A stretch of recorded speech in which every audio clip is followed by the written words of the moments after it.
क्या बहुत लोगों को अय्या में तकलीफ होती है, परेशानी रहती है, सही से काम होता नहीं है और परेशान रहती है। इससे बोलो तो मुश्किल, नहीं बोलो तो मुश्किल। अंदरूनी मारी क्या बोलते हैं? अंदरूनी मारी बोलते हैं। उसका अलग आसान है। ले लो कच्चा पपीता, क्या लेंगे बोलो? उसको छील दो, उसको क्या करें? उसको और उसके बनाओ पीस लंबे लंबे।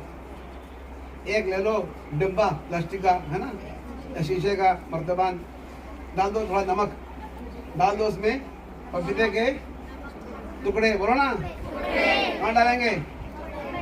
नमक के पानी में। कहाँ डालेंगे? और उसको आप लोग जो है खाते रहो, जब चाहे खाओ, खाने में खाओ, ऐसे में खाओ। इंशाल्लाह देखो एक 2-3 दिन में हमारी अभी खत्म।